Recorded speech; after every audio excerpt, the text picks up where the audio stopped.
Hey everyone, Action here! Today Paradox released the 4.4 Pegasus preliminary notes and there's a lot to cover. In this video I'll be going over the pop changes which are extremely important for all empires in the game and also some of the most relevant balance changes and AI improvements. So let's get into it. Quick report from High Command before we dive deeper. Most of you watching aren't officially enlisted yet. If this run gives you ideas for your own games, subscribe and join our navy.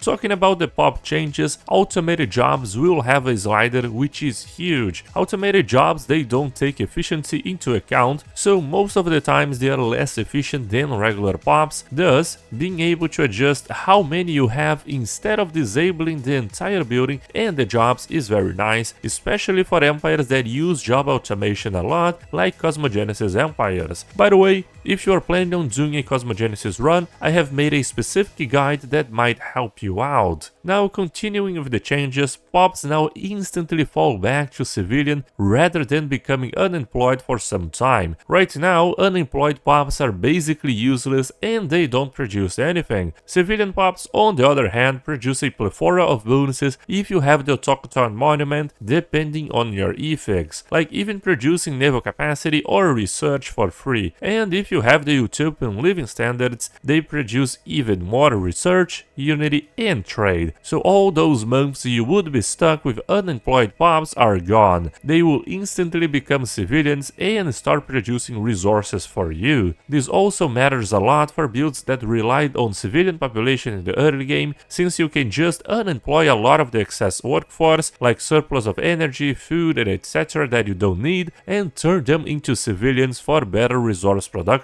One build that already does it is the machine intelligence with the maintenance drone, demoting a lot of drones to maintenance and getting huge unity output from them. Now individualistic pops can do this type of mechanic too. Now to the most important part of the new pop changes. The devs improved how pops will compete for jobs, prioritizing jobs that they have more efficiency, so an intelligence pop is more likely to go to a researcher job instead of a metallurgist, and pops will no longer take deficits into account for job prioritization, which the devs themselves said that it was causing extremely erratic monthly behavior on underpopulated planets. Those two changes will make pop management a lot better in my opinion, since now that pops are pretty much automated, we don't have control over which pop template we want to grow and have to basically work with the pop groups, which is a lot harder to manage than it was in 3.14 by changing every individual pop directly. Having them choosing jobs that actually fit them now is very huge. I can't even count how many times I look at my planetary management screen and saw a worker focused pop working as a specialist and a specialist working as a worker. The changes to pops not taking deficits into account is also great, since it will reduce even more erratic behaviors. Hopefully these improvements will be enough, and in general this should make our empires a little stronger like it should have been from the start of patch 4.0. Now moving on to the balance changes, abandon a colony will now cost 50 influence once again. That is a huge change because it means less empire size when you conquer enemy planets, since you can resettle and abandon their colonies more cheaply. Now planet designation bonuses got increased, very huge for tall empires and wide runs that ascend key planets. For regular specializations that's a plus 50% buff basically, that increases even further the more ascension levels your colony has. The instrument of desire aura is looking even better now, since with it we can get maximum ascension tier in basically all of our planets. Things that improve planetary ascension bonuses like the Holy Covenant Federation, the Harmony Finisher effect, and the Ascensionist Civic will become stronger as a side effect. There's also gonna be better RNG for ascension related technologies, which is very important to reduce the frustration of not getting what you need to snowball your empire for countless years, especially now that ascension situations also take a lot longer to come online. Titan and Colossal Assembly Yards got merged into a new module called Capital Assembly Yards, and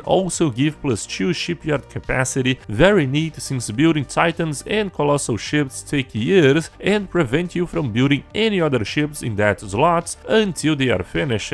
Thus, getting +2 is nice to continue with your regular ship production while also getting another extra module since both of them got merged into the same construction. The civil exclusion agenda, which was already very strong, got stronger by having more slave job output as a finisher effect as well. It's always good to see some buffs in today's economy in 4.3. Fallen Empire strength slider that goes from 0.25 to 5 times, and it also scales with the game difficulty. They will also get more rare titans and colossi, and Awakened Empire fleet count will react to the strongest empire in the galaxy. That last part is a little bit curious. Will they get tuned down if the galaxy's strongest empire is much weaker than them, or will it function only as an increase mechanic? In any case, having more flexibility to adjust what has become one of the major threats in Stellaris is very important. I know a lot of you guys were struggling to defeat them in the current patch, thus I also created multiple guides on how to beat them reliably. I'll be leaving the link in the description, and now also lowering the slider will be an option for those of you who do not want to stress too much about it. I'm already contemplating doing a 5 times Fallen Empire challenge. That seems like fun, but let me know what you guys think.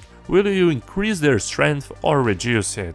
Now commanders can get the roamer trait, which was just from the scientist, and it got massively buffed. It now also gives evasion and sublight speed on top of the survey speed, which was the old modifier. This is a very good trait for swarmer fleets like corvettes, destroyers and maulers, since the evasion plus sublight speed combo is perfect for ships that want to get in close range. Perhaps this, in combination with other modifiers, can get the 90% evasion destroyer back. It's also a great trait because it comes at very early levels, which is usually where you have our commanders in the early game, and corvettes, destroyers and maulers, they are early game fleets. The AI also got a plethora of changes. There are a lot of them, so I won't be going over each one, but a quick summary is that the AI will now specialize their planets better, they will produce more tech, they will also follow ascension paths more reliably, and they will update their ships more often with better designs. I was thinking about how I could make the AI better the other day, and I thought about making them feel more unique, following more ascension paths related to their effects, and also make them more specialized, so when you go to war with them, taking a planet will actually hurt their economy and long-term war efforts. I really like these changes, and I can't wait to test it out with vassals plus overlord holdings, which can produce a ton of extra resources, but only if your vassal planet is specialized enough. The tech and military improvements are also great, since those are the core gameplay of Stellaris and pretty much what makes an empire strong and threatening. Well, we're gonna have to see how much the AI will improve with these changes. Now, a very important news: our empire has a new Imperator. A shout out to the idiots of gaming that, alongside Imperator Dark Shadowhammer and all of our other high command members, they help me continue to develop our beloved empire. For our channel members, don't forget to fill in your ship and leader names for our Saturday's roleplay, and as always, commanders, I will see you guys next time.